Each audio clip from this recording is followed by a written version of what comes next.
Alright, so I have to guess what the manipulation in this track is. So that is the outline of what I think Bahrain is. Yeah, I think that sticks out to me straight away, is this chicane here.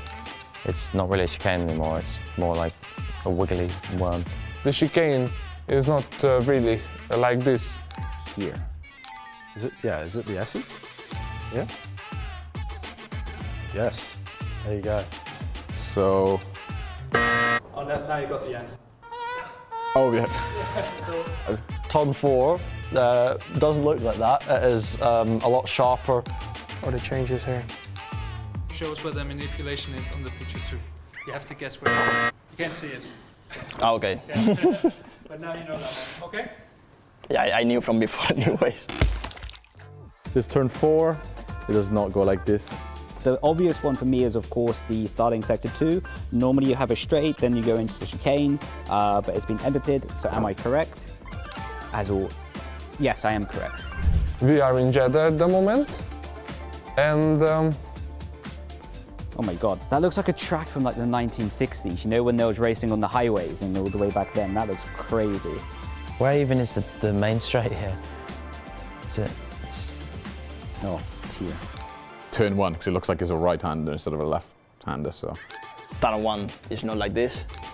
Turn 1 is going right, left instead of left, right. That was easy. The pit straight is way longer. The chicane's been inverted through the first sector. Okay. I think it's T1, because that's not T1. The first chicane goes the wrong way, I think. so I think this is the area that is wrong. Is that turn 1 then? It's turned around. Oh. Oh. I was like, what is going on? Okay.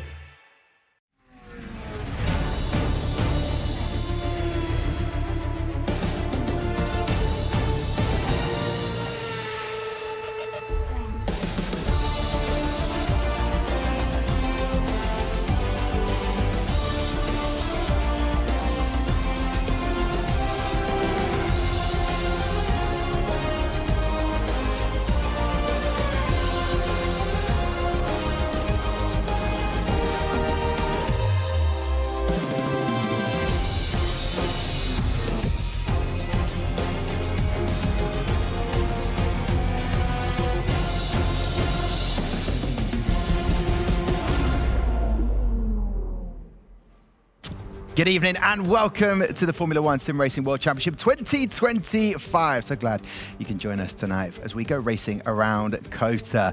I'm really looking forward to this one. Your pole sitter is Otis Lawrence. It is fair to say he was incredibly excited to be in that position. Right, we'll kickstart tonight with a deep dive into the world of engineering with Joel Chapman, the team manager from McLaren, as he catches up with Claire Cottingham. Well, of course, it's a really busy week for everybody, including the teams. And alongside me, I've got Joel Chapman, like you say, team manager, of course, at McLaren. Just talk me through what you do. Yeah, so it's my responsibility to make sure the entire team are kind of operating as a cohesive unit, from drivers, development drivers, through to engineers, and make sure we're operating as efficiently as possible. We're going to start looking at some data, and we're going to start by looking at exactly how a track map works.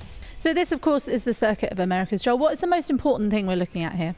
So this provides various pieces of information. You, of course, have the track map itself. You've got the standings of the race. The most important thing out of all of this are these gaps here.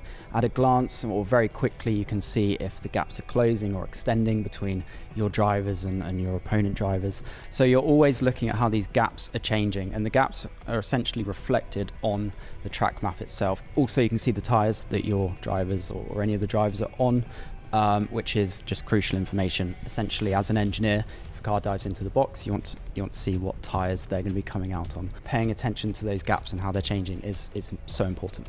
Now, one of the most important things that we look at is a timing screen, of course. It's one of the most complicated things to glance at. However, it gives us so much important information, doesn't it, Joel? Yes, if you're a race engineer, you're spending so much time looking at this screen.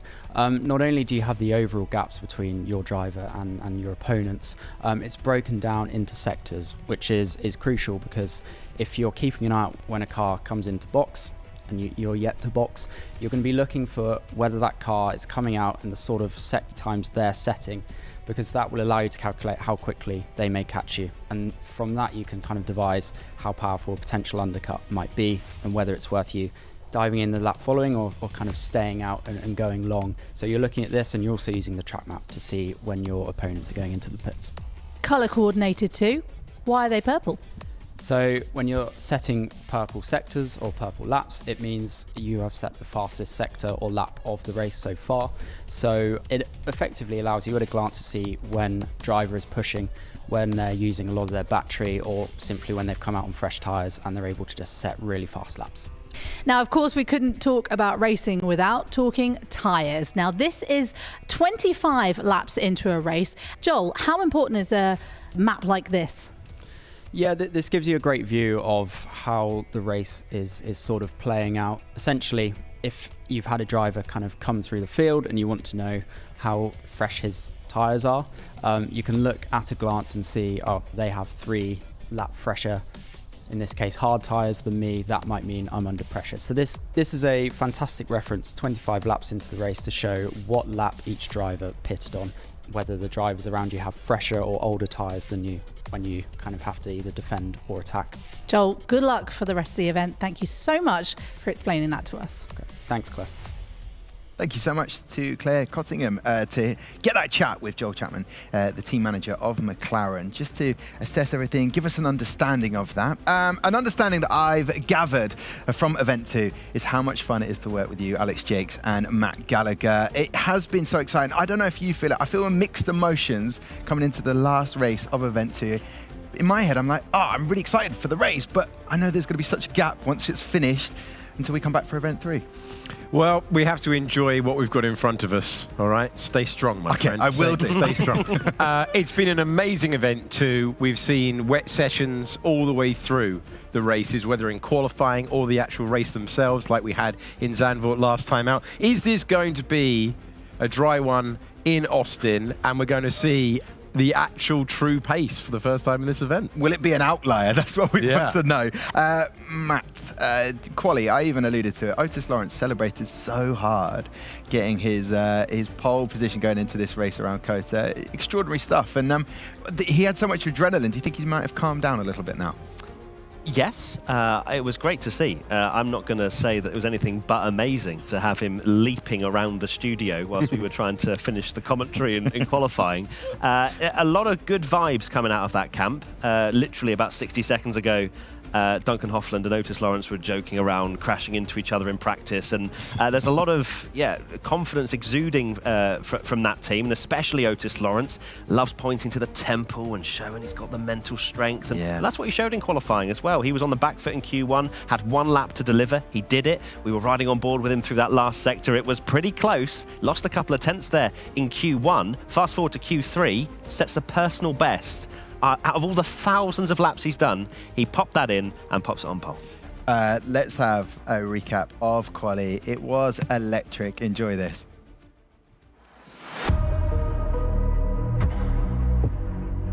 P2 starting on the grid is obviously great. I would have liked to get pole, but we're looking good for the race. I think the pace is looking fantastic yet again, and we'll see how the race brings for us. Here we go, Ron Hart. He's been electric in qualifying and given himself a great opportunity for a handful of points. Thomas Ronhaar continuing his consistency of placing it in the top 5. It's Pookie, Manley, Blakely, Ozelderum and Hoffland who fall at the second hurdle. You can see the disappointment writ large on Lucas Blakely's face. Yeah, obviously my goal is to finish first. And that's my only goal I have for the race, so just got to try my best out there. My rivals are behind me, so that's obviously a good start, but in the race anything can happen, as you've seen in many races, so yeah, I'm looking forward. It was fantastic. You know, I personal best last sector. The first and middle weren't the greatest part of the lap, but I'm so full of adrenaline, I really don't know what to say, but I'm very happy and let's focus for the race. Barry Burman trying to take provisional pole. He's got it! But Otis Lawrence is as well! And he moves ahead for Aston Martin. Let's go! Let's go! Fantastic, you've got pole position. Otis Lawrence is roaring because he's taken pole position. I got P1 in quali. That means I can get P1 for the race. How can you not love sim racing right now? Make sure that you follow us and keep in touch with the conversation on F1 Esports. Ronha the Cautious, that's what everyone is referring to him Everyone now. being three of us. Yeah, 73 points, 3 podiums. He's looking for his third podium in a row. And that cautiousness is giving him that opportunity to do it. It could be his first ever win.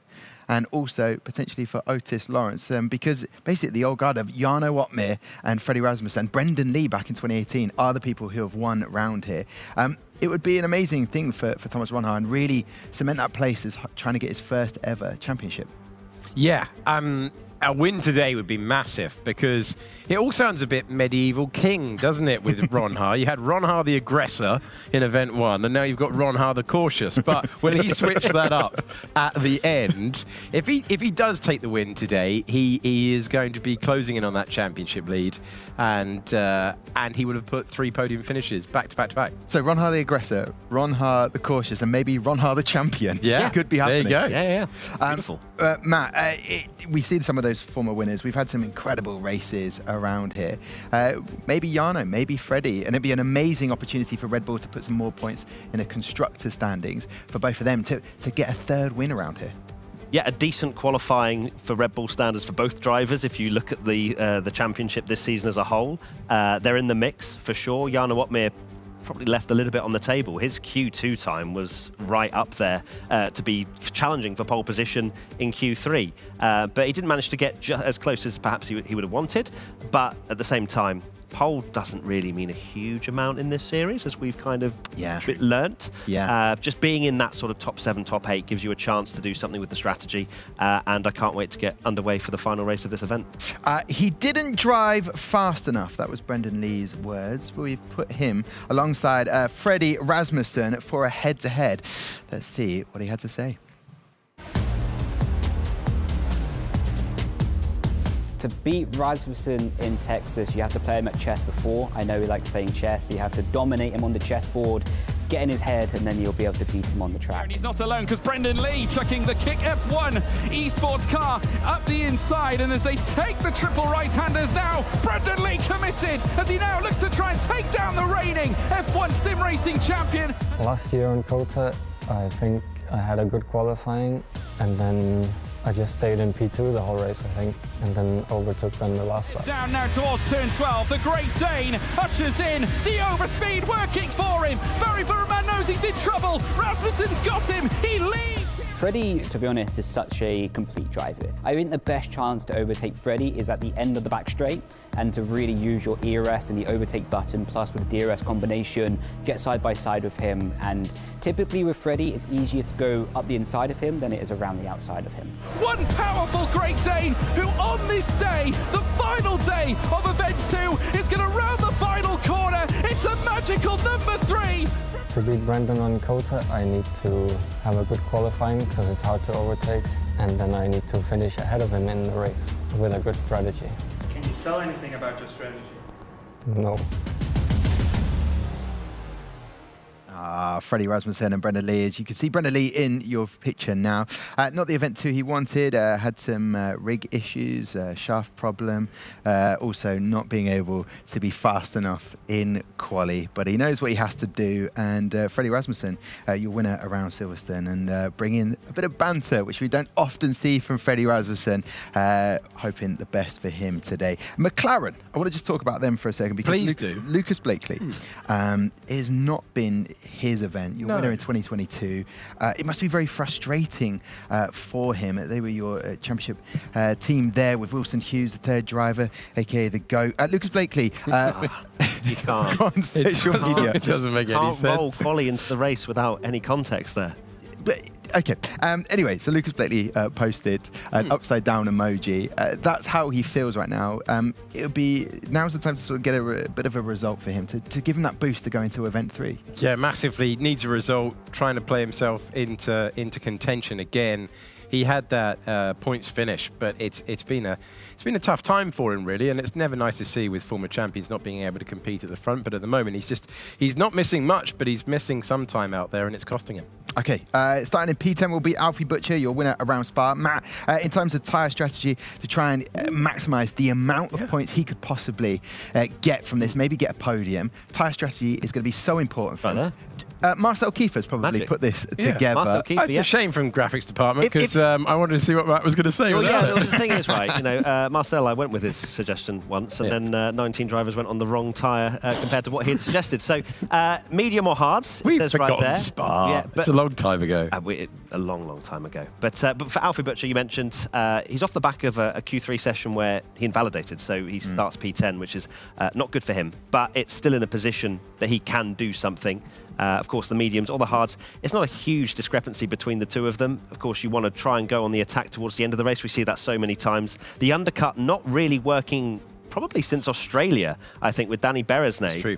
After that, it's usually the drivers with fresher tyres towards the end and then utilising that long strategy and stint at the start and just being as efficient as possible.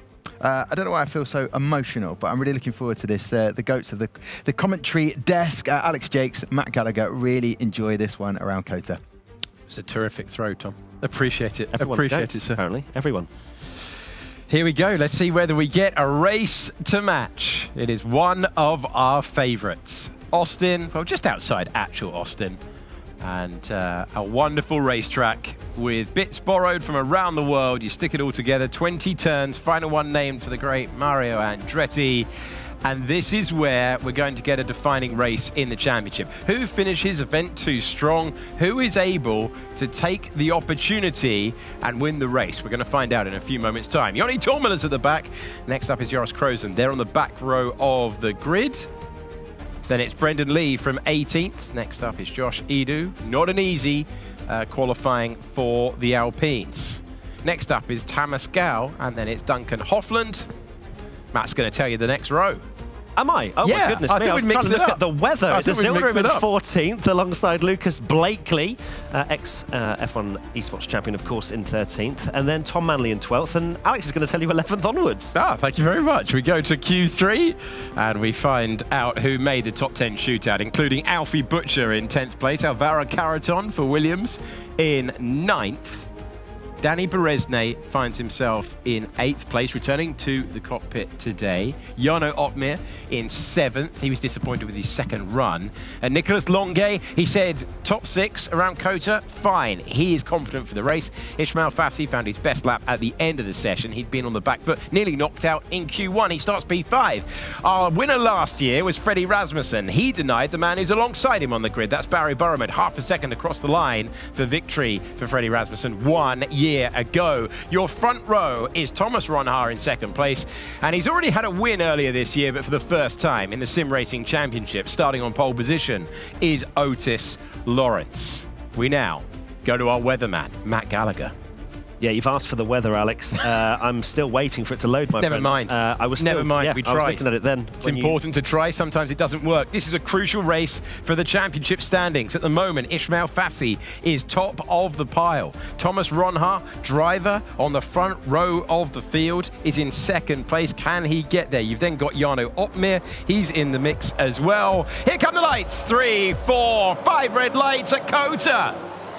And we are racing to turn number 1. Otis Lawrence got the launch that he needs, and he administers the chop into the first turn. Ronhaar knew it was coming. How brave's he feeling on the outside? You've got to leave racing room. Sometimes the outside line can turn into the inside line. Our top 2, wheel to wheel, with Thomas Ronhaar roaring on by and taking the lead. Beautiful move from Ronhaar to take the lead of this race at the Circuit of the Americas. Lawrence won't be too upset about that. Every single driver is on the hard tyres. As you can see, it's dry for now. I'm awaiting to see the weather forecast, Alex Jakes, but right now we're looking forward to a dry, at least first stage, and I will let you know as soon as I've heard more.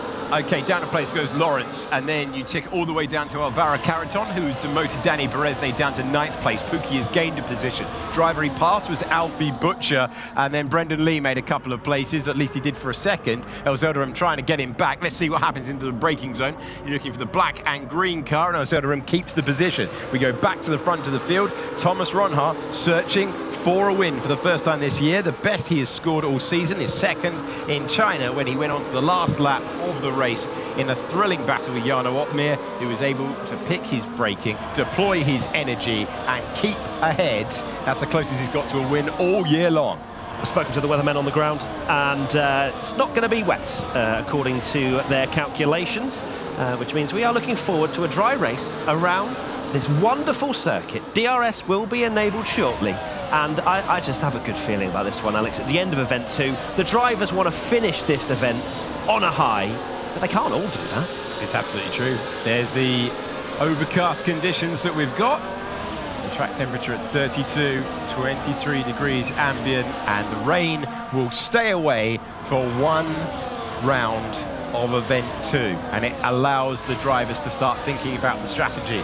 These laps about getting a rhythm, punishing a mistake if a mistake is made in front of you, but already the thoughts, Matt, will be ticking towards what they're going to do later on. This is Barry Burmont. He is our most recent race winner.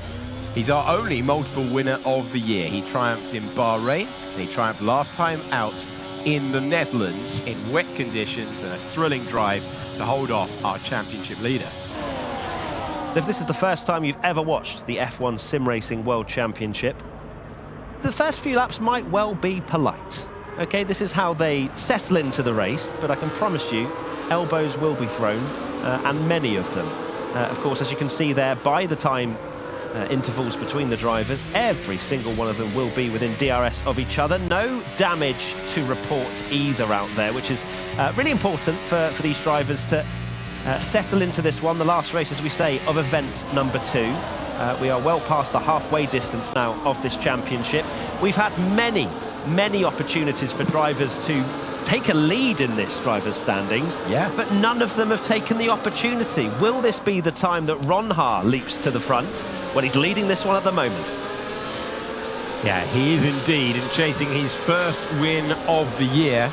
Be interesting to see how they handle the workload out front. Do they work together as we make our way through the early stages, the jabs, if you like, of this contest before we get to the all-out fighting towards the end? Thomas Ronha, last year's runner-up, hasn't won a race in F1 sim racing since Sao Paulo. As we go back to the start. So it was pretty polite, as I say, at the start. Let's take a look. Ronha got a very good launch. Lawrence went incredibly defensive on the inside, which allowed for Ronha to just sweep all the way round the outside, which, as you beautifully said, Alex, turned into the inside line for the next right-hander. And at this point, Lawrence, very calm head on his shoulders, 16 years old, but decides, you know what, I don't need to go side-by-side through these S's, because that's going to end terribly. Yeah, absolutely no need to. It's that old adage, if you can't win the race on the first lap, but you can certainly lose it. No need to fight. And the traction off the corner, giving the race lead to Ronha. Most important thing for everyone in the top 5, just a clean start to the race. No need to take any risks. Get yourself to that first stop. When will that first stop be? So the hard tyres are the ones to go on. Matt, you were telling everyone at home that the favoured strategy has been for a late charge through the field. The favoured strategy means that no one's gone for anything different at all, really. And not a lot in the way of variation, just heaps the pressure on the teams to make the right call. Speaking of calls, let's see if Barry's been thinking of one. Feeling good, Barry? Yeah, all good, all good. Just trying to get back to my arena. So Barry Burrament, calm behind the wheel, working his way back to Otis Lawrence. Formation flying for the field at the moment. Everyone in close proximity to each other. A giant train coming into the DRS territory as well, now available for the drivers. A couple of places around the lap, but this is the great overtaking opportunity. Turn 1 if you're feeling really adventurous, but it's more for the start of the race. This place, though, absolutely perfect to pull out of the slipstream and retake the lead if you're Otis Lawrence And that is why he backed off at the start, because he knew that he was going to get a chance to get back to the front. The workload being shared. You're on board with Ron Ha, who is now P2. Bit of a wiggle under braking after that straight for Thomas Ron Ha. Thankfully, no contact into the Aston Martin ahead. Ron Ha fully dialed in. Great to see the cameras in the bottom right-hand side of your screen. Just seeing the driver's emotions, the concentration they have to show. Track limits is a difficult one round here. You can cut certain corners, you can get away with having two wheels still on the track, and sometimes it's the front two and sometimes it's the rear two. So visually it might be like, oh, they're corner cutting, but with the angles of some of these apexes, they can get away with it. So keep an eye on that as we continue on, but no such penalties or warnings to report at the moment. And one thing I'm very interested about, Alex, is Mercedes. Of course, they are the constructors' leaders at the moment, but they're 9th and 10th. But we've seen this before. You know, I sort of remarked around Danny Beresne's performance in Australia. He was 7th and went for a very aggressive early strategy call, which put him all the way up to P1 with that, and it put him in the hunt for a great result. Mercedes have to do something different this time. Whether they go for the same sort of strategy, they have both enjoyed the fresher tyres towards the end of the race. Cool. Yeah. But Pookie's gone even more aggressive. Yeah, he likes extending as far as possible and then just going for a charge late on. And we saw an amazing triple overtake, brilliant energy deployment when it mattered at the end of the Spa race. And I wonder if we'll see them go the opposite way and try and force the hand. If you're 9th and 10th, it's been a great season for them so far, but they will be aware that things can change very, very quickly, especially when you've got big point swings. You've got Otis Lawrence trying to score his 2nd win of the year. He's the driver who goes in to this event, into this race, I should say, in 8th position. He's on 53 points. Our championship leader only 30 ahead, 25 for a win. He's already bagged 1 point for pole position, which you get in sim racing. And Freddie Rasmussen just shows the drivers are working their way through. He's close to the back of Barry Burman, but this is the trailer before the main movie at the moment. Oh, it certainly is. It always is, though, right? We promise you action, and they pretty much always deliver it. This season, they've delivered it earlier than we've ever experienced in this championship. And we're taking a look at Freddie Rasmussen there, quietly going about his business in P4, a very ominous position for Freddie to be. Nishmal Fassi, of course, he hasn't gone down any positions since since the start of the race. P5 for him, of course, trying to hold on to his championship lead. But there are so many drivers now within touching distance of that championship lead that it can change very, very quickly with just a single race. Yeah, can indeed. Current positions would not be enough for Ron Ha to take the championship lead away, but he would close right up if it finished that way. But we know that this is F1 sim racing and it's not going to finish that way. Everyone just keeping it clean and tidy, and this is the point where we have to remind ourselves that the drivers are setting ludicrous lap times. They're all making it look easy, they're not making errors. Total serenity in the studio right now. I've not heard a single remark, which is very different to what we had in Zandvoort. Yeah, very, very noisy for Zandvoort, very, very contentious, not easy to overtake. Clearly defined overtaking opportunities around this racetrack, and an opportunity as well with the strategy. The drivers finally getting the chance to do a full round in the dry. And if you think we're overemphasizing that point, there was genuine frustration that there was the elements of the weather playing their part. Barry Burman getting ever closer to Thomas Ron Ha as we build up. They're all on the hard tyres, so we're in for quite a long first stint. Of course, going to the softer rubber with the fuel burnt off allows you to attack a little bit more on the next compound. That being said, though, the window for them to actually pit is quite large. We've seen that across this whole season, that we do tend to see quite early stops to the softer compound of tyre, even before halfway. So Let's keep an eye out on that, because I feel as though there will be a few drivers that want to make a move, and one of them is Thomas Ronhaar, but Barry Burman wants to get involved as well, Alex. Big moment now, because this is not after you. This is nose to the inside, trying to take second place. Thomas Ronhaar got by. Barry Burman gets to second place for the moment. And was the wheel banging there between the Ferrari and the Aston Martin? Our pole sitter is down to P3, battling out front for the major positions, right when we were saying that they were thinking of the long game, and there was a big moment of contention there. Let's hear from one of the contenders for the race win on the radio. Do you see any chance to push him a little bit to see if you can pass or not? No, not really.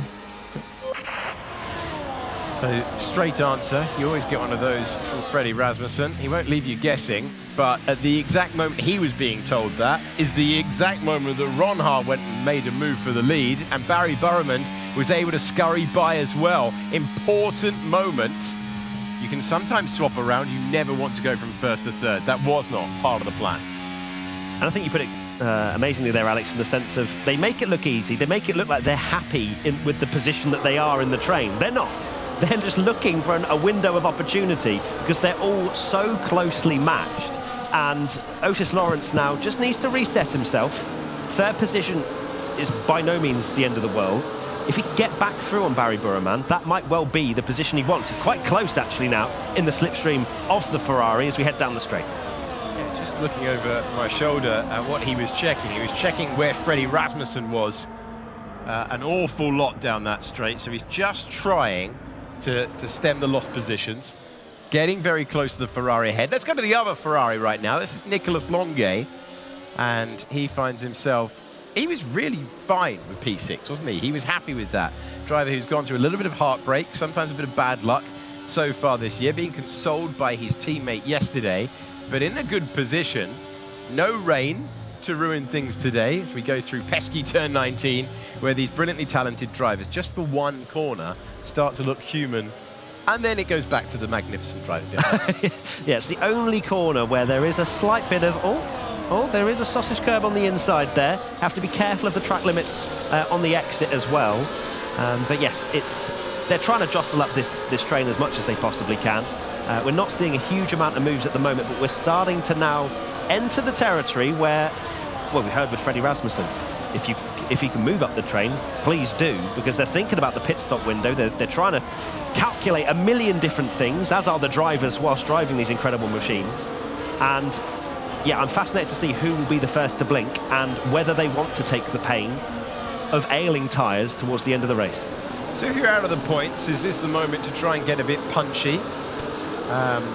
When you speak to strategists about this, you're trying not to get the advantage, although it's helpful to go to the new rubber. You're trying to force the others to do something that they didn't want to do in terms of the strategy. Can anyone do that around the cusp of the points? Maybe Alfie Butcher, maybe Tom Manley, two drivers who have had much better days at the top 5 in formation. If you are just pressing play, wonderful to have your company. We are in a state of the race where Thomas Ronhaar is in the lead. He took it at the start of the race. He swapped it with that man you're on board with, Otis Lawrence, and then he was able to get through. But crucially, so is Barry Burman. A little bit like stealing a base in baseball, that. He was just able to pinch ahead, and given how tight we expect this to be all the way to the last lap, that could be crucial come the end of lap 28.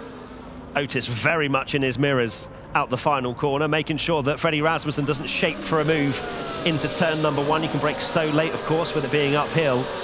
And Otis just very much keeping his wits about him. But that's this series as a whole, right? You're in this train, you're trying to move forward, but you're always looking back as well. Yeah, that is the nature of it. Who pulls the trigger first? Who asks a question of the others in the field? Or do they go with the Matt Gallagher prediction of taking it all the way to the end, have an absolute melee coming into the pits, someone gets upset on pit exit, and we have a scramble to the end? Could be anything, but it might well be that. Good lap for Thomas Ronhaar. It's interesting with Ronhaar. He extends through that first sector. Barry, I imagine, is recharging his battery as much as possible because he knows he's going to regain down that straight. So Ronhaar's pulling them along. essentially, with his obviously great pace.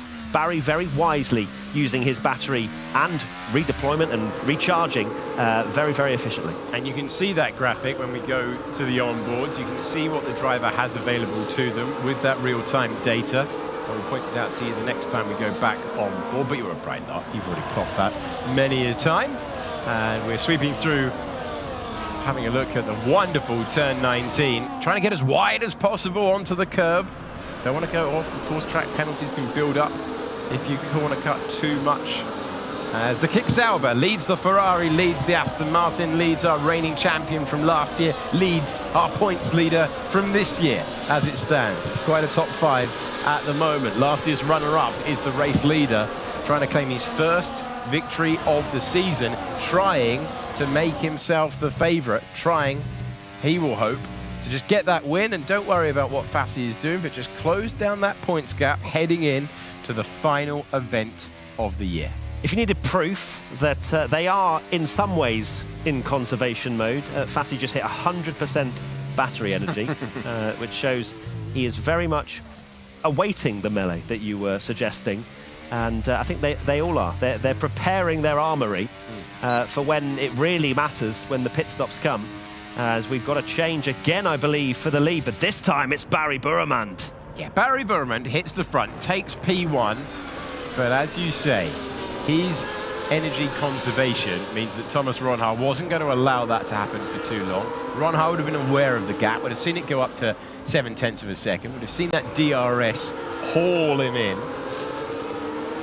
And let's have a replay of that moment on board. And that's Barry Burmand. Easy move, flicking back and forth to make sure he's got the total picture, and taking an aggressive amount of curb as well on the apex of turn 12. Our third different leader of the day. Okay, there we go. I think we've just had our first driver into the pits, and it's Nicolas Longuet in the Ferrari. Intriguing, that. End of lap 11. Ferrari want both cars. This is a move to get him right involved with Barry Burmand's race. It's fascinating from Ferrari. It's a little bit early, but he was so confident with his position earlier on. Did he know this was the plan all along?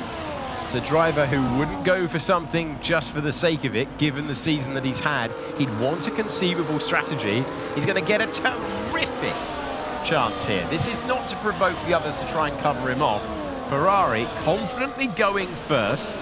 What's the response from the rest of the field on the next lap? Fresh, medium tyres bolted to the Scarlet Ferrari of Nicolas Longuet right now, and he will be lighting up the timing page. One Ferrari's made the first stop, the other one's in the lead.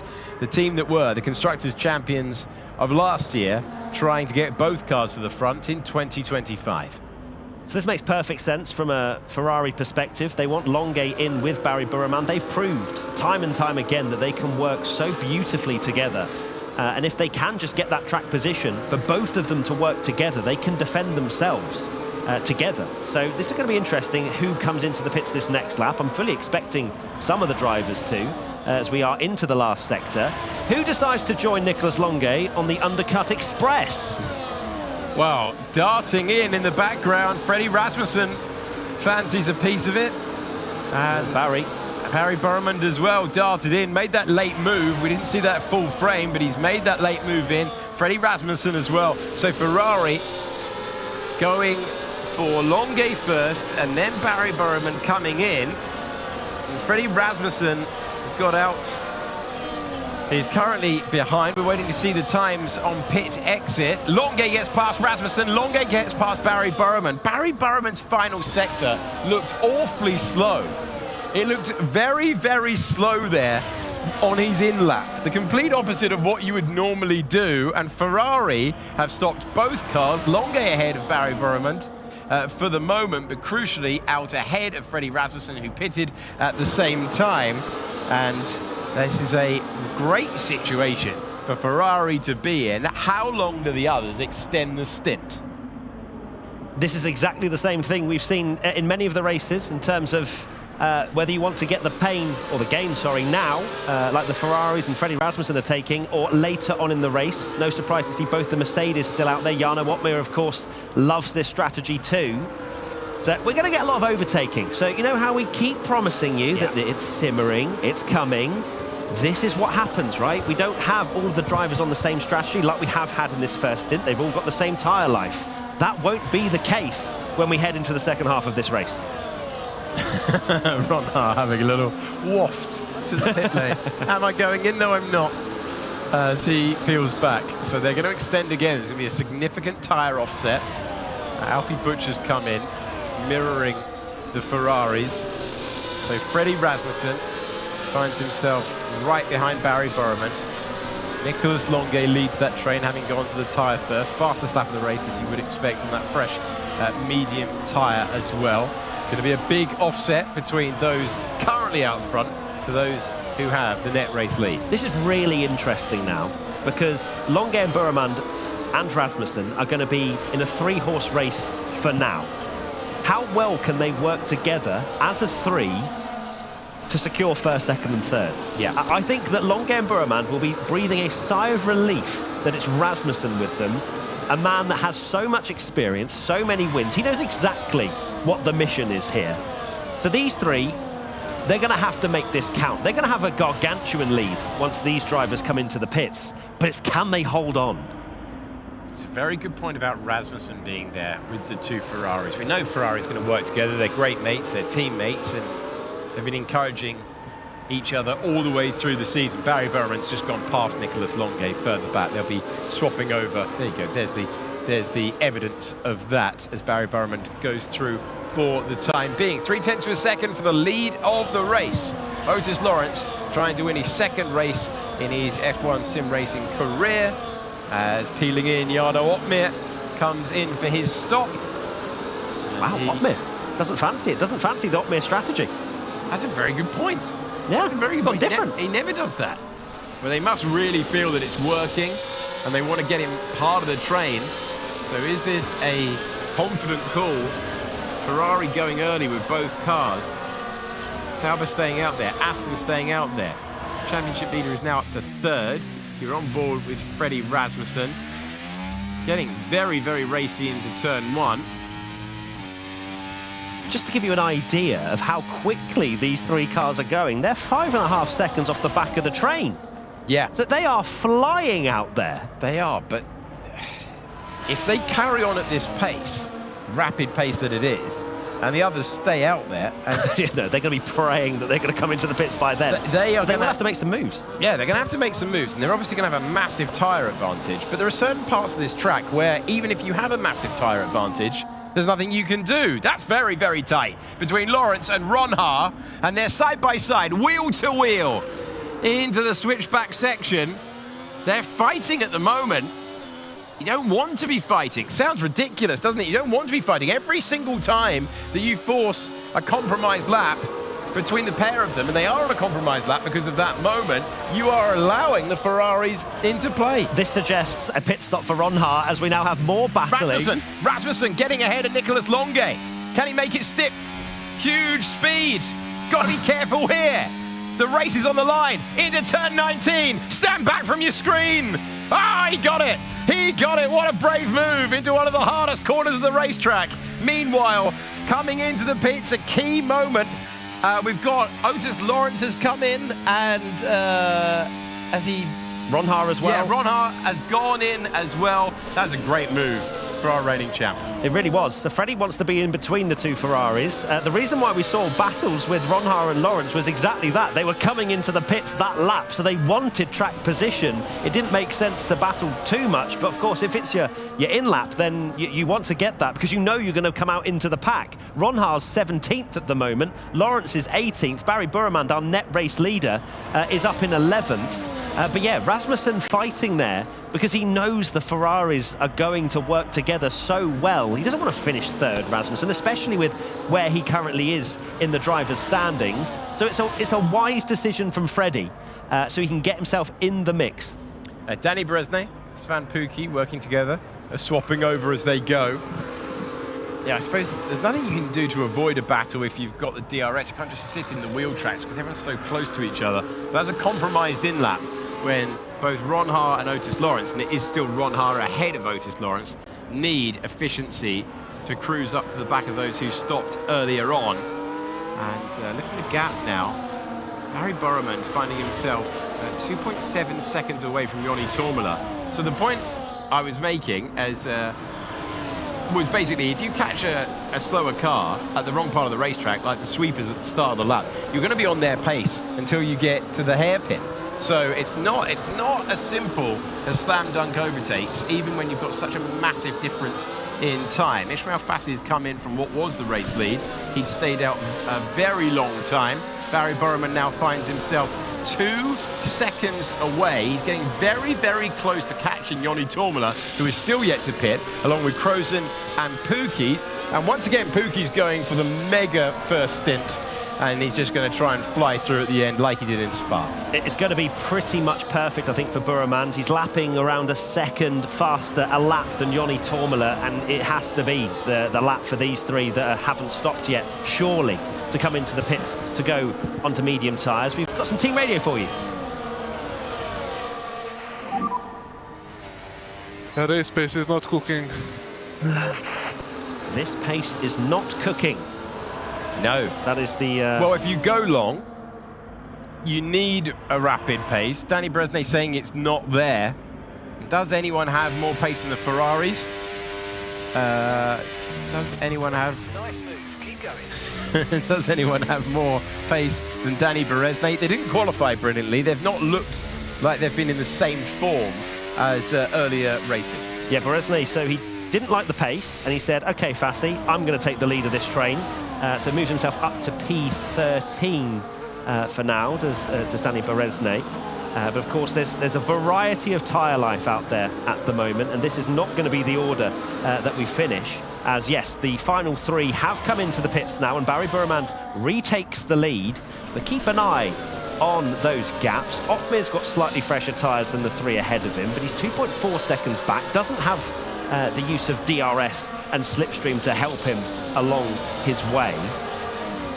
And then further back from that, you've got Ronha and Lawrence trying to come through. They're in that same train with Otmir. And then further back from that, Daniel Beresnay, 3.8 seconds behind Tom Manley. Let's hear and see what Danny Beresnay's been up to. I don't think this is good timing, but I have to.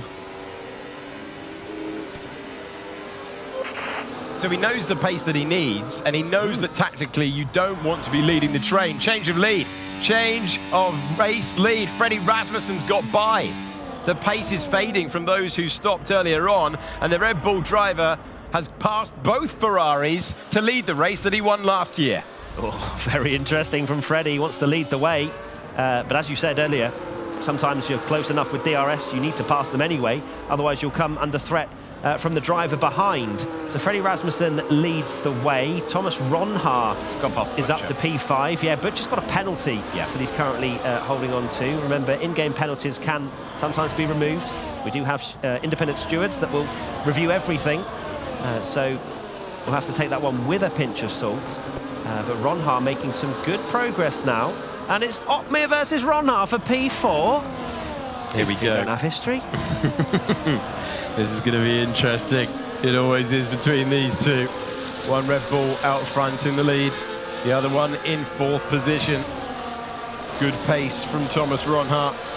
Last time around, more than half a second quicker than the pace of Jarno Otmir. Can he make use of that? Can he get through the field, close up the gap, and win his first race of the year? That fresh rubber, by extending the first stint, is going to be crucial. Also, Otis Lawrence, if he wants to play a part of it, he's got to clear Alfie Butcher. Butcher comfortable defending, though, as we saw yesterday, time and time again.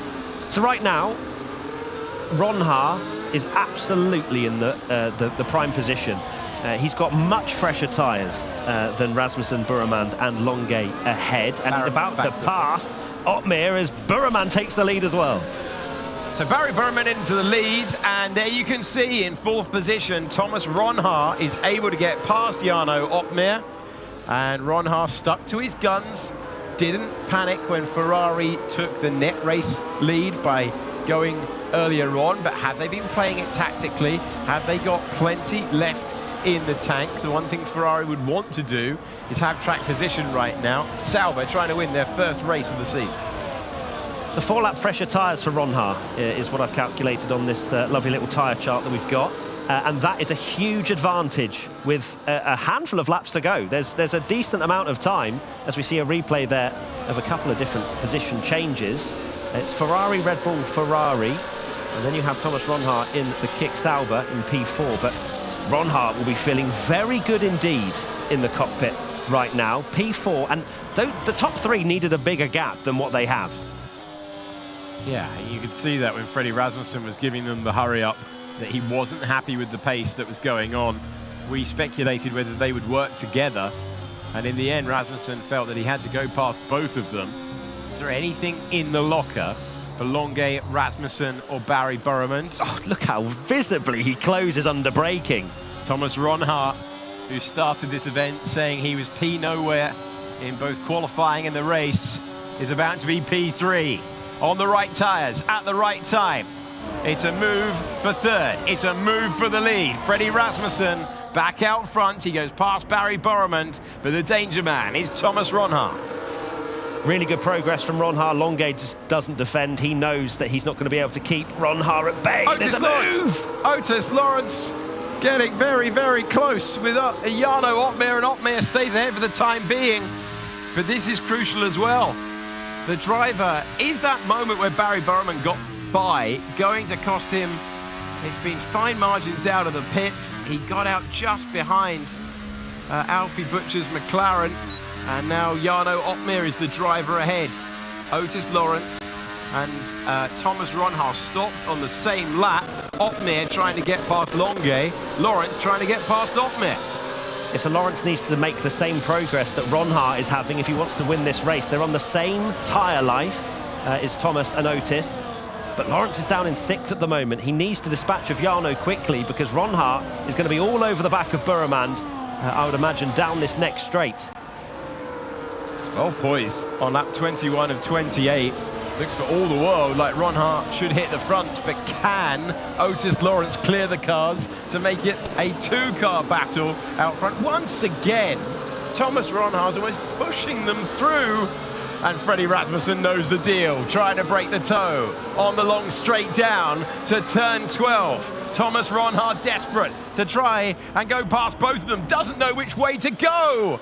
But he goes around the outside of Freddie Rasmussen, or does he? Barry Burrament takes the lead of this race, and now he's in the middle. He's been Ronha the cautious for all of the last few races after the fireworks. Oh, they nearly made contact. Oh, he's nearly into the back of him. 3 cars scrapping, 2 with old tyres, 1 in the box seat to win the race. But can he cleanly pick his way through? It's turning into a true fight out front between Burrament, Rasmussen and Ronha. Pass or be passed. That is the aim of the game right now. And it felt like Barry Burrament wanted to try and help Freddie in some ways there, because he knows if Ronha gets into second, he's going to be easy pickings. So he needs Freddie and the Red Bull to stay in second, but the Red Bull's having a look. And he tucks back in. Late braking move. Is he going to make the corner? Is he going to get past? He'll keep his foot in, but it's a traction race, and it's going to be Thomas Ronha surely with the better move off turn 1, and he takes second place away as we fly into the sweepers. Huge, potentially race-defining move for Thomas Ronha. Yeah, beautiful move once again for Ronha, up to second place now, and he'll be thinking, I'll take the lead on this lap. He's got the tyres to get the gap as well and to defend this lead, it feels like. Burrament trying very hard indeed to extend the gap. And we head once more down this straight. I felt there was a move being shaped a little bit further back. I believe it was Caraton and Butcher changing position. You can see they're side by side as we continue on. And it's also Jarno Opmeer having a look at Nicolas Longuet. Was the car in picture? Is there an opportunity? No need this time. Still it continues. I think Opmeer is going to get Longuet. Now, can Otis Lawrence take advantage of that as well? Very, very close right now. And around the outside goes Jarno Opmeer up to P3. So the Red Bulls working together there. It's Barry Burrament, then Thomas Ronha. Jarno Opmeer is now in P3. Freddie Rasmussen is in 4th.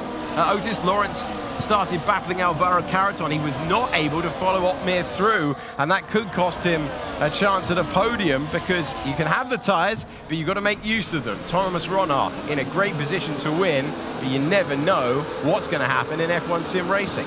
Really important part of the race for Otis Lawrence, who is now down to P6. He's going to get Longate. He's going to get Longate, has indeed.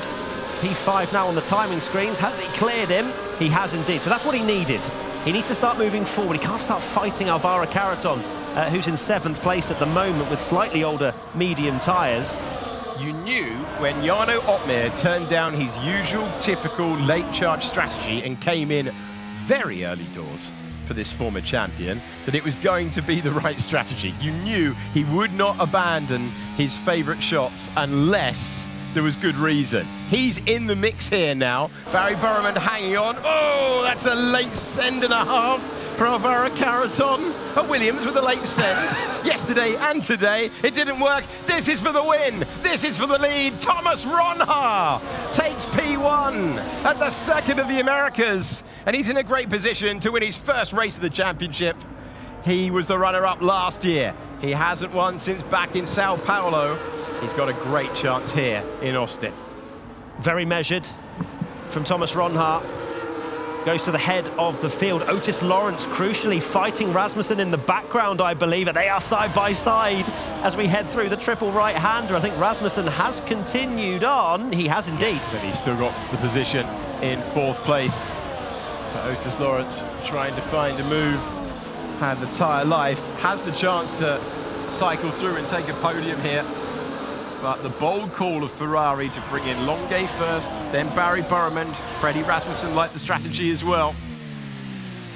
But you have to say that Ronhaar had the pace, stuck to his guns, and he cycled back past all of the gamblers on the early strategy on lap 24 of 28. This is a race that sometimes goes right to the end. But Ronhaar is just going to be ticking off the corners now, because these tyres are fading away for Barry Burriman, Jarno Opmeer and Freddie Rasmussen. So Jarno in slightly better position than his teammate and Barry Burriman, and definitely more so than Nicolas Longay, who was the first to blink and come into the pits to try and get track position, right? But if he falls any further than 6th, he'll be thinking that maybe wasn't the right call, because I believe that's where he came in from. As Barry Burriman with DRS still, despite the tyre advantage that Thomas Ronhaar has, the gargantuan straight that is offered to Barry Burriman with a slice of DRS as well gives him a little bit of hope to maybe send one on the final lap. He won't want to lead before then, but I think Ronhaar will be comfortable enough at the moment, knowing the tyre lives around him, that he would feel like he can stay in the lead on lap 28 of 28. The Drivers' Championship coming into this race, where we had Ismail Fassi. Oh, side by side in the background there. Fassi and Butcher, I think that was. Yeah, and this is why, because Fassi's got to get on with it. He's got to be able to make moves fairly quickly. You've got Alvaro Carreton in 7th, Fassi in 8th now. Alfie Butcher has been cleared with that penalty hanging over him. And I think Danny Beresne is going to get through as well. He does get through as well. So Fassi's got to minimise the damage right now, because Ronhaar, joint 2nd in the championship along with Jarno Opmeer, both of his closest rivals for the title, ahead of him right now. Absolutely. Butcher falling like a stone now, down to 11th after being side by side with Fassi. He's lost a couple of positions, one of them being Danny Beresne, who was not happy with the pace whatsoever. And despite him having one of the freshest set of tyres in the field, as Butcher picks up another penalty, he's not making the progress for the constructors' leaders, Mercedes. Right now, they're scoring 2 points. They've not had the feel, have they? They've not had the car responding in the way that the others have managed. Certainly not from what we've been used to. Top 3 still in close proximity. What can Jarno Opmeer do here? Fresher tyres than Barry Burriman. Burriman, a master of keeping the tyre alive, even when you think it's gone. He's winning Bahrain earlier on, showed us that. Duncan Hoffland and Lucas Blakely side by side. Late lunge from Blakely to try and stay ahead. And Alfie Butcher was racing Duncan Hoffland there. And Duncan Hoffland getting ahead. Lucas Blakely, the lead McLaren now. On board, P3, current podium, going the way of Jarno Opmeer. Opmeer will want to dispatch of Burriman, that's for sure. and then it'll give him a potential opportunity on Ronha. But what we're seeing right now down the back... Butcher gone off. Butcher is down to 20th, yeah. So there's a flash of a yellow flag momentarily. Something has happened to Alfie Butcher. He wasn't in the points anyway after falling a few positions, so it's gone from bad to worse for Butcher, who not long ago was celebrating a victory. As we have a replay here, yes, so he was. Was he tagged? So we're only catching the end of it.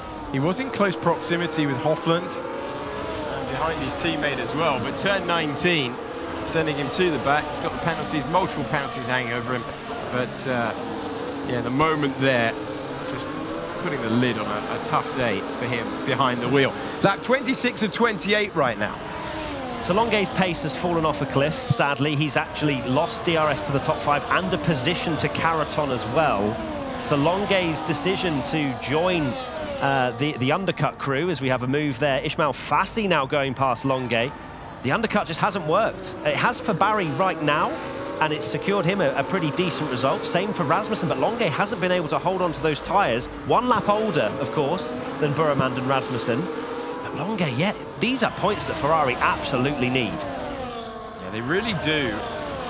Can Barry Burremand store up that energy, deploy it all on the run out of turn 11, and try something audacious? He's on lap 27.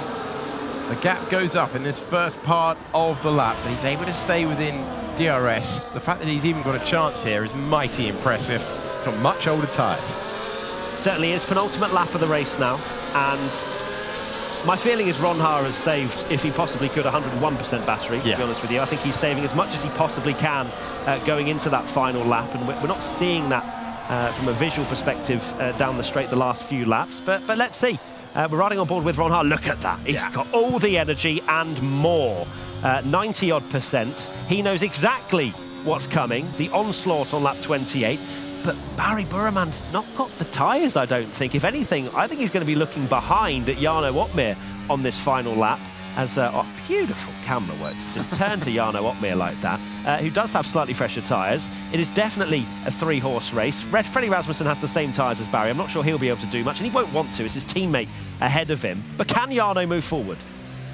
So a few questions hanging over the top 3, who have all had super encouraging races from their point of view. We started the day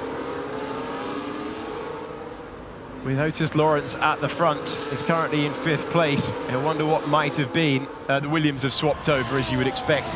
The Drivers' Championship, Ismail Fassi has got past Alvaro Caraton. Efficient race for Fassi to try and minimise the damage. But Thomas Ronha in a great position here to usurp Fassi at the top of the standings. We're on to the 28th and final lap of the race. Ronha on his way to a first victory of the season. Yeah, look at the gap he had over the line. He was really pushing to extend through this first sector to not give Burremand any chance whatsoever. This is where his tyres will really pay dividends. The medium tyres of Ronha, 4 laps fresher than Burremand. It's 3/4 of a second for Ronha, and this is really the only opportunity for Burremand if he can get anywhere close. But I have a feeling Ronha might well have this covered. Well, we're coming to the end of event 2, and Thomas Ronha did the hard work, stayed out, whilst the others were lighting up the timing page on the new rubber. Look at him deploying all that energy. It was nearly 90 before the lap. It's almost 0. And all of that effort in lap, out lap, staying ahead of Lawrence, who pitted at the same time as him, working his way through the field. Getting ahead of Alfie Butcher was absolutely key. Further back, Longuet and Beresne are battling. We are going to get battling towards the end, but there won't be any at the front of the field. Beresne's going to have the inside line. Beresne's going to have 8th position. He was overtaking the Williams earlier on, but they're both ahead of him going into the last corners of the last lap. A huge moment for Thomas Ronha. He's been cautious, he's had to fight his instincts, but it's been full attack today. Thomas Ronha takes the win in Austin, and he climbs to the top of the championship standings with a first win since Brazil last year, his first victory of the season. Barry Borromond in second place. Jarno Opmeer climbed 3 places to the podium. Freddie Rasmussen, a fine 4th. Otis Lawrence was in 5th position. And then it was Fassi, our former championship leader, ahead of Alvaro Caraton, Beresne, Longuet and Manley, your point scorers. But it is going to be more celebrations, 7 different winners in the 8 races that we've run in 2025. And the newest name on top, our runner-up last year, dreaming of the title this. Thomas Ronhaar has taken the win. We said earlier on in event 2, this will probably be where we see the champion make their move. Will it be Thomas Ronhaar? What a run of results he has had. Third and first, the last 3 races for Thomas Ronhaar. That is a huge amount of points where some other drivers have faltered. Thomas Ronhaar has really stepped up now. Can he continue it into event 3? Those will be questions that will be asked as we then take a look right there. Barry Borromond, that's a really strong result from him as well, making the undercut work. Those tyres would have been screaming to come off the car at the end. And there is your winner, Thomas Ronhaar. 6 wins now for Thomas Ronhaar, celebrating as he knows he can. We called him earlier, it was Ronhaar the aggressor from event 1. Event 2 was Ronhaar the cautious. And in this event, he has now turned into Ronhaar the winner right there. 7 winners. It's just been extraordinary. Thank you so much for commentating on that. Alex Jakes, Matt Gallagher. You're welcome. Just in that moment, you're like, and when I saw the battery that Ronhaar had to deploy, you knew he had it. Spoiler alert. it felt that way, and what a difference that is to some of the other races where it was coming down to the last lap. That was actually a nice somber, not somber, like a relaxed, no, I know what chilled, you mean. I know what you mellow mean. way to end event 2. I have to admit, I thought we were going to have a last lap multi-car battle for the win, but in the end, it was measured to perfection from Thomas Ronhaar. Gets those 25 points, and that could be a defining 44 minutes in this year's championship, because he was a little bit despondent, wasn't he, talking to us off camera after Silverstone, and suddenly the approach, the change in approach, maybe he had to dial it in with that 6th place at Silverstone, but 3 podiums in a row. Yeah. Fantastic. Well, he even said, Thomas Ronhaar, coming into this, from yesterday's Spa and Zandvoort race, he says, we take those, bring on day 3 of event 2. And I was always thinking at one point at the back of my head, I was like, can we have a champion who doesn't win, but just keeps getting the points? And Formula 3 had that this year, last year rather. Of course. and you think to yourself, well, it could happen here. 7th winner, that's how close F1 Sim Racing World Championship 2025 is. I'm happy for him. You feel like he's one of those drivers you feel happy for. Could this be the mount now, the opportunity for Thomas Ronhaar to go on and become a world champion? Well, the thing for Thomas Ronhaar, sorry, Matthew. No, you go. We're now heading into 2 races that he won last year. So we're now heading into Ronhaar territory at the start. We were in Freddie Rasmussen territory. We were. We're now in Thomas Ronhaar territory. But things can change, obviously, as we've seen. But yeah, going to 2 favourite venues. And what I know about working with Alex Jakes, if he refers to you in your full name, Matthew, I'm in trouble. He's serious about something. And he means it. He is sorry. He's very sorry about that. He's not referred to me as Thomas yet, but to be fair with you, some of the things I've said about Marcel Kiefer on our live broadcast is event 3 happening for me. I mean, we'll have to wait and see with that one. But great race. Mercedes, they've been dominating in the constructor standings, and that looks, I don't know, that despondent a little bit when you see Bono Huis there just behind Istvan Pukki and Danny Beresny. But we will find out a little bit more from those guys, and we will head now to Claire Cottingham, who has Jarno Opmeer with her. Not the fireworks, I guess, we were all expecting just at the end there. And I think it's fair to say that maybe you got a little bit stuck behind some of the people in front of you, but you can be very pleased with the position you've ended in.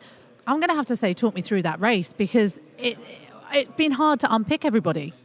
Yeah, it was not the most exciting end to the race, to be honest. It was really, really hard to get past people in the train. There was a lot of dirty air just before the 2-3 crucial overtaking opportunities. So, yeah, once I got past Nicolas, who was on really old tires compared to me, I think he was on 3 or 4 lap older tires. yeah, after that it was Barry who was on 1 lap fresher than his teammate.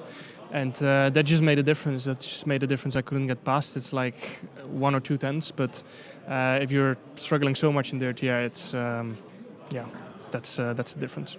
The margins were so slim, like you say, and it was really trying to take every single moment that you could on that track. Was there any parts where you thought actually you could get past Barry, or was it very much stuck behind? The only way was to make a big dive home in the last 2-3 laps. But I knew if I did that, then Thomas might have gotten away, and then you're kind of exposed in the last lap to the people that will have DRS. Not to mention, not really worth the risk for 3 points. Of course, if it was for the win, I would have done it. But it just wasn't the case. So pushed really hard the final 3 laps, and then in the last lap I already had no tires anymore because I was pushing so hard in the dirty air to get close. And you did just mention to me as well that you had a little bit of, I hope you don't mind me saying, because you just mentioned your arm was playing up a little bit through that. What was that like? You're quite physical, these rigs. I mean, I think it's not physical. I think it's just being stuck in the same position for the past 3 months. So I couldn't really feel my right arm for like most of the race. But yeah, that's what you get if you sit in the chair for 8 hours, 9 hours a day. Especially, when we're in boot camp in the final week before this event, we're practicing a lot, getting the final details together, which in qualifying matters a lot, as most people can see. I think every time I went out in either Q1 or Q2, it was by less than 100. So those details really matter. So it was worth it. Just finally, obviously, this is the final event of Event 2, final race rather of Event 2. How would you sum up this event so far? Has it been a bit of a roller coaster? How are you feeling? Bit disappointing, to be honest. Did score points in every race? I think so. Yeah, I did. So that is important, especially in the championship with how it's going. Everyone is on really low points. I remember I was discussing it with someone after race number 6. I think I was the highest on like 68 points, whereas in 2020, after 6 races, I was on 123 while leading the championship. So yeah, that's nearly half.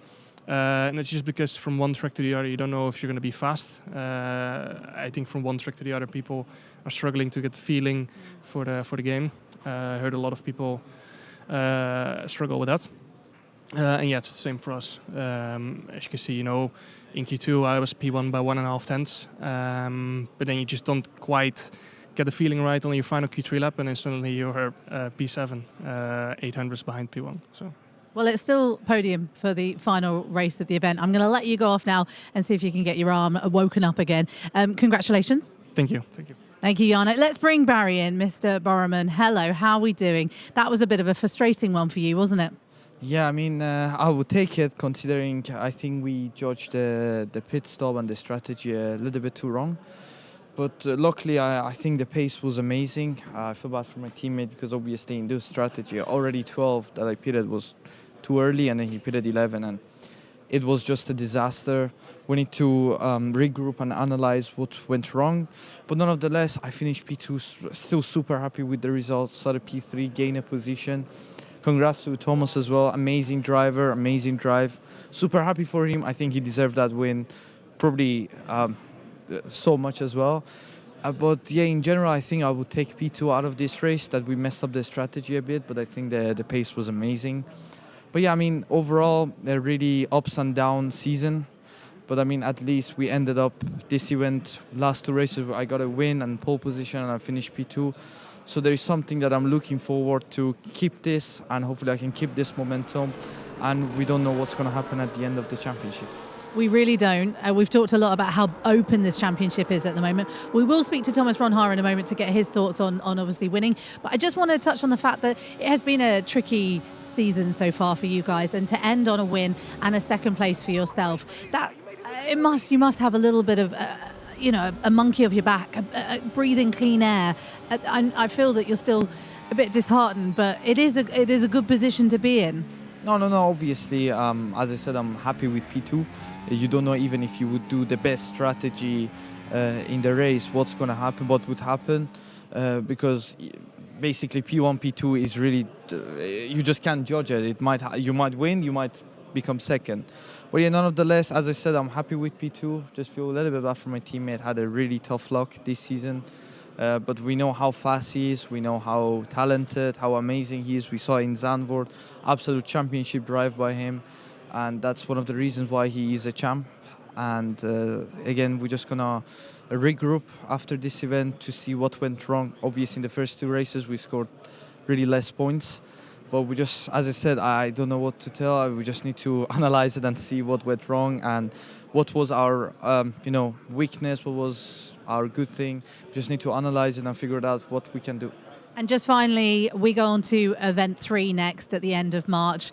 Only a couple of weeks away. Are we approaching that in a very different way from Ferrari, or are we going in positively? What's the kind of feeling heading into the final event? Well, obviously, as I said, I don't know. I think, as I said, this season, I think no one really in Ferrari, we as a team, we are really happy with the season. But this is Formula One. It could happen. Could be on the other side. Could be on the wrong side. So you just can never say why that happened. It's just we just need to keep pushing. We just need to keep improving, find our weaknesses, and improve our weaknesses. And hopefully, if we're gonna have a really good 4 races at the end, we saw last year as well, we're like around 50 points off after it was only 3 races left, and then we got like 2 1-2s in a row. So anything is possible. I'm just gonna relax a bit, 2-3 days off, enjoy it with my family, and just gonna go back to grinding, and hopefully we can find more pace and a better result, and hopefully we can get both championships. Please, I beg of you to relax for a couple of days. Congratulations, it is second place. Thank you so much, I appreciate it. Thank you very much to Claire, interviewing Jarno Opmeer, finishing in 3rd, and Barry Bodeman in 2nd. But to a man, I know it means so much to get across the line and get a first win of the season. Thomas Ronner, congratulations. Thank you very much. Break that race down for us. Yeah, I mean, right at the start, I was probably working with autos only and only in the first, let's say, 10 laps of the race. You can see right here, I try to be productive with my moves. Try to, of course, keep the lead when I want to pit first. Try to go a bit longer than people might have expected. Because if you, let's say, follow a team in this case Ferrari, then the risk of getting past them is probably a bit higher than eventually getting fresher tires and overtake them that way. Because I could myself easily get past with the freshening of the tires and eventually get the move up into first after, well, you see right here, lap 23. I could have probably get a 1 second gap to Barry, but in the end it wasn't really useful because Jarno was on much fresher tires, and I think the risk of losing the win was probably higher because of Jarno being second than Jarno being 3rd. So yeah, that worked out really well. So those last few laps was very much sort of battery conservation, wasn't it? Yeah. To ensure that you had, I think we saw with 1 lap to go, you had almost 100% battery. Yeah. You knew exactly the only opportunity to lose that was Barry on the final lap down the straight, right? So yeah. Were you confident through most of the race? I know there were some moves there that were pretty daring. Yes. We've been calling you Thomas the Cautious and all this sort of stuff because we have seen that, right? We've seen that side of you this year. So what? 2 questions. One, at what point did you go, I've got this. This is my win? And I'll come to my second question once you've done the first. I think when I got past Jarno to get the DRS of the guys ahead, that really made my race a lot easier. Because I think if I would have stayed behind Jarno, the freshness of tires was only 1 lap, I think, on Jarno. So the overtaking was going to be harder if I was 1 lap further behind Jarno. But when I made that move on him, it was pretty much game over because Nico was, I think, a 4 lap all the tires. And I knew from that moment it was going to be just getting past all of them and try and manage it from the lead. And also try and avoid, let's say, Jarno or anyone within close range of my strategy to be second, because that could be a risk of losing the lead. But yeah, kept Barry in the race, which worked out really well. And the second question is about the mindset. I'm just excited to have Thomas here. He's not been here this season. We've been talking a lot about mindset. Of course, event 1 were learnings. Let's call it learnings. Yeah. Event 2, have you genuinely changed your approach to racing? The last 2 results before this were 3rds and 3rds, and it was quite a quiet race. How would you describe your mindset in this event? I think event 1, I have to admit, the moves I did were, I wouldn't say dumb, but just not needed, put it that way.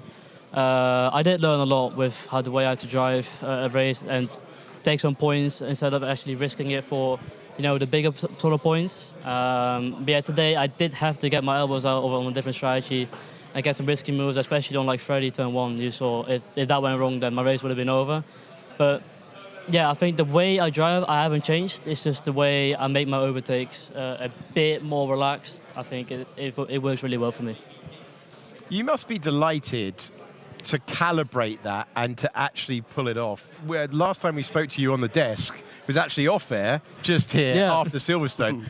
For Silverstone, did you go too far the other way, or was it just you didn't have the pace for that race? I don't think so. I don't think there was a single point where I was too cautious. It was more like, at Silverstone, it's very tricky to overtake because you saw with many guys, they lost the lead. Like, I think Thomas Gaal dropped from like, 4th to 19th because, if it goes wrong one time, you completely drop off the field. And I think in those kind of races where it's hard to overtake, you're better off just securing some good points and focus on consistency rather than, risking it for 1 or 2 more positions and then losing 5 eventually. So, yeah, that was just my plan.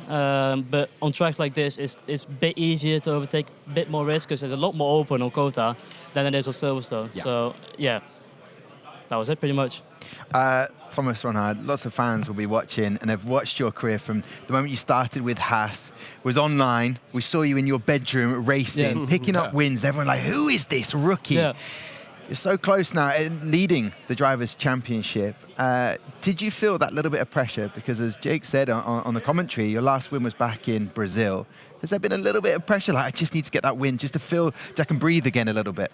Yeah, I think last year I had some unfortunate moments, especially in Event 2 where I really... it was like Event 1, but the moves I did weren't exactly like not smart. It was just unfortunate moments, unfortunately last year. But I think this event, everything just clicked together. And yeah, when it goes right, you get some good points. But I know with this year's game and how everything plays out, you can go from being in the lead to right now being 6th. Because you saw yesterday I was like, 9 points behind, but I was P6 in the championship. So yeah, like I said, anything can happen in the championship, and it's by far not over yet. But yeah, it's good to be leading again. And we're entering Ronhard territory now. Yes, that's what we've spoken about. The next 2 races you've won.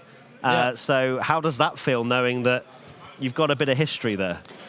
Feels good, first of all. I mean, winning in the past has been great around Brazil and Mexico.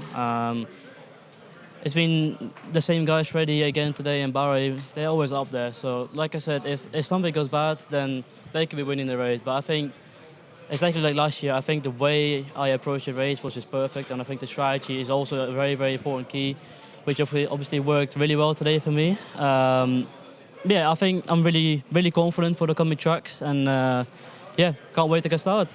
It's great to see our 7th different winner in 2025. The big question everyone wants to know, do we party tonight, Thomas? Absolutely. Okay, there you go. Let's have a look at those driver standings. That's what we like to hear. Congratulations to Thomas Ronhard. Top stuff from him. And we've heard so many teams that we don't party. There's no party. Thomas Ronhard, straight away, no hesitation there. As you see him at the top of the driver standings, he is there with 98 points. What you couldn't see there was me holding out on a fist bump with Thomas Ronhard. Don't do that to our winner. I know. That's It's poor form. It's poor form. because he said he wouldn't party, isn't it? Yeah. Ismail Fasti, 92 points there in second, and Jarno Watmir. And what I find fascinating from that interview, championship this is. It's so crazy. And with Jarno Watmir, that's his first podium in a little while.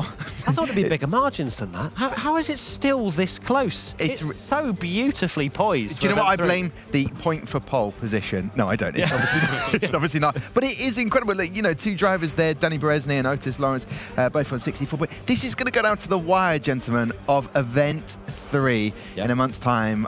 I literally cannot wait for that. Yeah.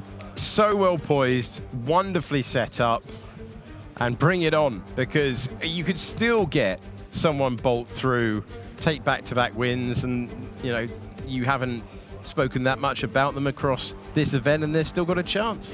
What I love about the constructors' standings, that's going to go down to the wire as well. Mercedes still with the lead. We thought Mercedes were running away. They're not. They're being caught because they've had one poor round, and all of a sudden everybody's catching up again. Do you think it was your potential jinx, Matt Gallagher? No. It's probably likely, though. Yeah, when we look at the data... If we look at the timestamps, it's not going to work favourably for me.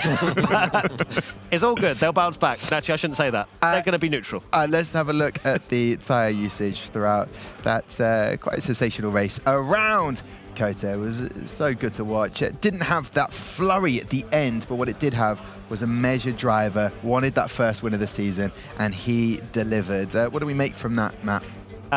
Not great reading if you're Otis Lawrence. He was on the favourable strategy, the winning strategy of Thomas Ronhaar, lost 4 positions from his pole position start. Not quite the same celebrations that we saw earlier on today from Otis, but still decent enough points. But it never feels good to finish 5th after starting first. Ismail Fassi, with that 6th place, that felt like the kind of result that we thought was on the horizon from qualifying with Williams. They were kind of struggling for pace, so P6 is quite an important one. Alvaro Carreton, always great to see what I would call the veteran, the old guard there, getting some points. Ismail Fassi started in P5 there. He said it felt like a pole position for him during that quali. After event 1, that was the big name. Everyone was talking about him as a driver. Came into round 5, feeling he wasn't well. He wasn't feeling well that day. It's an interesting event for him. How would he go away now and reassess for Williams? I think as long as you're still in contention, it's obviously not gone to plan, but he had a really strong race in Zandvoort. I think given how well, for event 1 they overperformed, event 2 compared to event 1 they underperformed. Basically a score draw, isn't it? Still got a chance to fight for it at the end, and he wouldn't have expected to be fighting for it into event 3. I think they might have expected to win races this year, but he's still got a shot at the title. Prep is going to be crucial. And what I find fascinating about that, if you missed it, that was Williams' first ever win in F1 sim racing. So as a team, as an organisation, they've had their first win, and they go, "Hey, we're liking this. Whoa, hang on a minute, what's happened now?" And then they go away for event 3 and go, "Right, how do we reassess?" And I can see in the background Ben Hawkins being interviewed. That'll be on their social media. But as a team, they need to regroup the Spanish guys. It may kind of, in a weird way, help them going into this next event, not the ones that we're all talking about now. Like event 1, we were praising them. Oh my goodness me, Fassi 3 poles out of 4 races, all this sort of stuff. But Fassi hasn't been in this position before in this kind of scenario. So we go to event 3, Fassi isn't the championship leader, we maybe don't talk about him as much, and it just takes off just that little, just a couple of percent of pressure. And then, look, we've seen Fassi so quick. This was an off day in terms of dry. Then we had the 2 weird wet condition ones, which didn't work for him. So he can look and reflect on the races we've had and go, yeah, I can still do this. A driver that just walked past you, Matt, was Otis Lawrence. I'm curious to see his comms after he crossed the line and see whether he was happy, disappointed. What were the emotions here? On to the next one. Not good enough, man. We expect to fight for a championship, but we have this. Strong words there. They're fighting for a championship and they expect... Yeah, we could take a Spanish flag. I mean, why not? Thank you. Hashtag gifted. It just happened right there. I will take that. Vamos for event 3. You're taking all of them. You've got the McLaren merch. Yeah, Spanish flag. Why not? I will give it back. Listen, maybe I will gift Marcel Kiefer. He will let me in the VIP area. Not a chance. Marcel Kiefer, you are the best former driver that we have in our team. That is a fact. You're definitely not getting in now. That's the end of that. I swear, Tom, I don't know what to say. But you're not invited today. Maybe even 3 if you dare. But we're here with Mr. P2, Barry Borman. Nice to have you here. How are you feeling? Yeah, thank you. Hope everyone who watched the race enjoyed it. I mean, I'm so tired, not gonna lie. After that race, I had to push like the last 10 laps, like basically quali laps. And you know that corner, the right, left, in the middle sector, how important it is. Yeah, and it's so easy to get warning. I finished the race with 0 warning because last 3 laps, I was actually trying to cut as much as I can. Even if I get warning, I would be like, fine, I still have enough. But then I absolutely peaked at every lap, and it was amazing. I mean, I couldn't believe you finished P2. But let's have a look at some of these incidents. We had an insane, I think you had the best view on that, from Ronhaar in lap 1, the overtake on Otis. It was actually very good. I didn't expect him to pull it off that easily and without any contact, but he just sticked it around the outside. Super nice trail braking, very smooth, and then he takes the lead into the S section. I mean, there was just pretty much... this is the perfect example. If you want to take an overtake at the start in Kota, this is a little bit later. There's a move from you on Otis, and unfortunately we are losing you here. but there's a little bit of a fight between you two guys. I want to have your thoughts on what was going on through your head at this moment. I mean, it was actually crazy because we were kind of thinking about the strategies, and we thought if I can get to P1, P2, it would be really crucial for our strategy. Yeah. And then basically, I just tried my best to get to P1, P2 position. What are you saying about this little bit of contact here? Let me see it. I'm not getting you into trouble, but here. I mean, I don't know. You know, it's racing lap 1. It's lap 7. No, it's not lap 1. Lap 7, Marcel. Marcel. Sorry, I was No, sleeping. I think this one is basically, you know, it's always quite hard to judge. But I think Otis maybe turned a little bit too much. Maybe if you could turn a little bit later, it could be maybe better. But obviously, it wasn't his fault. Obviously, you know, the contact model and the way it is. It's just, it is how it is. And you just have to deal with it. Hard basically. racing. Yeah, hard racing. Let's call it hard racing. Okay, then we have our next clip, which is Thomas Ronner on Otis. We see it from the onboard from Fassi because I think this is a great point of view where they are fighting it out. Lap 15. For the lead, yes. That was before the pit stops of them. I think you already pitted by that time.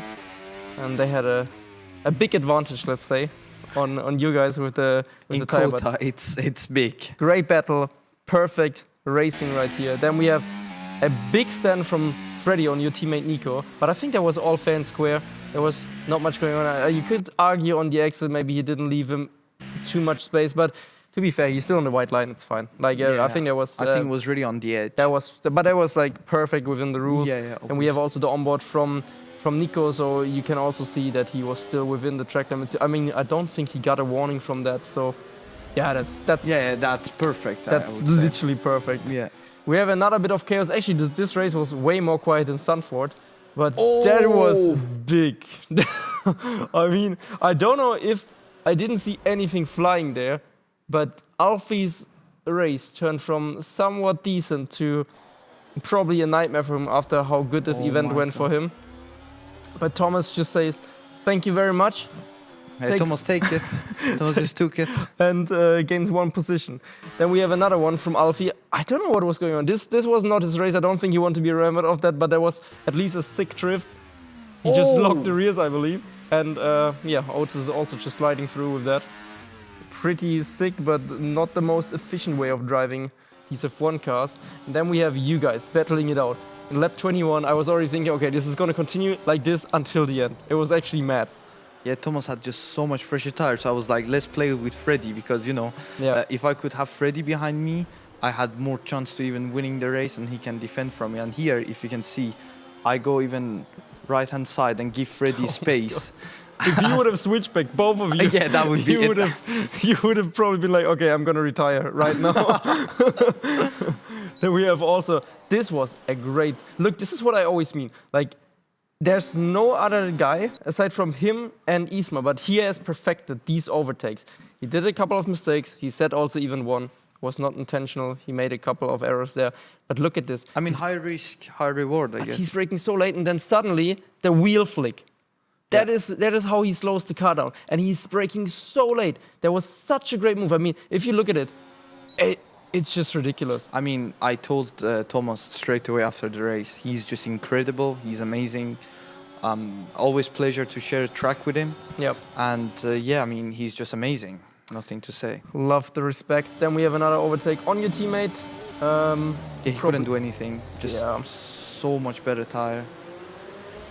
But then we also saw, I think Freddy was slowing down there to give Jano a shot. They are also playing the team game there. Very smart of them because I think Freddy already thinks he has no shot at the title, knowing Freddy. But anyways, then we have another overtake from Fassi on Alfie Butcher? Yeah, on Alfie. That battle was actually quite long. He still sticked in there and then he sent it into that left-hander and overtook him like that.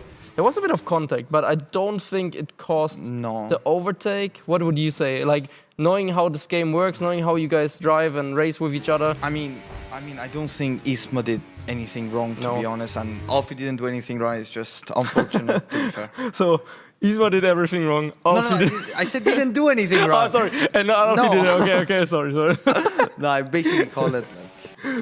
And then this one also again. Sorry, Alfie is not trying to be a roast of Alfie Butcher. I like him a lot. I also congratulated him, so there's nothing bad in between us. Your whole race highlight is from Alfie. Well, he caused like, in his race, it was the most things that were going on that were actually like, not just like straight line overtakes. Because this race actually, I think it had the most straight line overtakes of the full season. So he let Lucas pass to give him a shot at still gaining points. Then he was fighting with Duncan, and I think there he got maybe a little bit too aggressive, nearly picking up his teammate.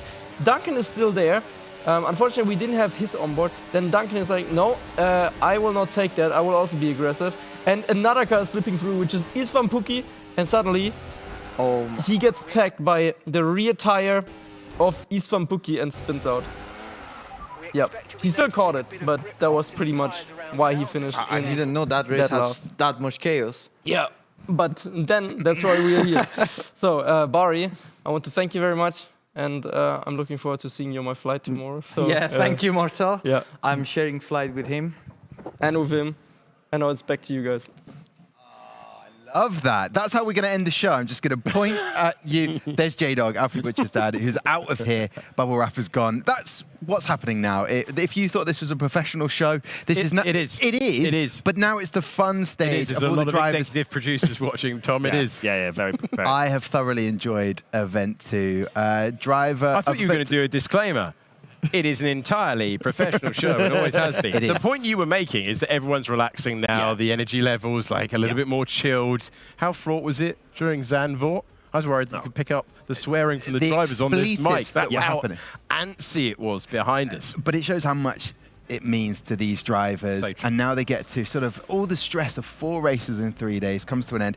Next time we'll be out, Event 3, Matt, racing around Mexico, Brazil, Qatar and Abu Dhabi. All 3 of us, right? Well, no, I won't be there, sadly, for Event 3. You're what? I've spoken to Marcel Kiefer, and yes, but listen, for all of you watching, you'll be in very safe hands. Everyone's distraught. I'm actually a little bit tearful.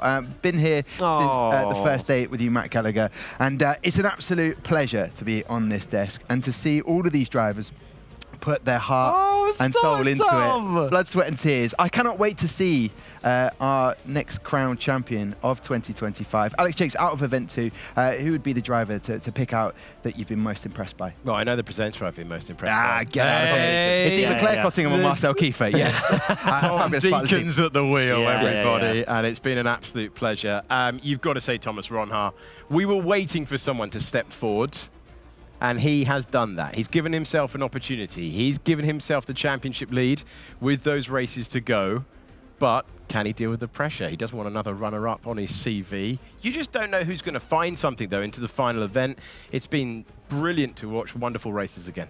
And yourself, Matt, back on the 25th of March to go racing around Mexico. Yeah, look, I have to say Ronhaar as well, because he's the only driver, bar the 3 Mercedes drivers, that have shown a consistent run of form like that. And what's also interesting is that Ronhaar doesn't have to think about the team standing. Sadly, he hasn't got a teammate that is giving that same amount of points for the Constructors' Championship. He's not going to get swapped out. He is fully dialed into that Drivers' Championship, which other teams potentially aren't.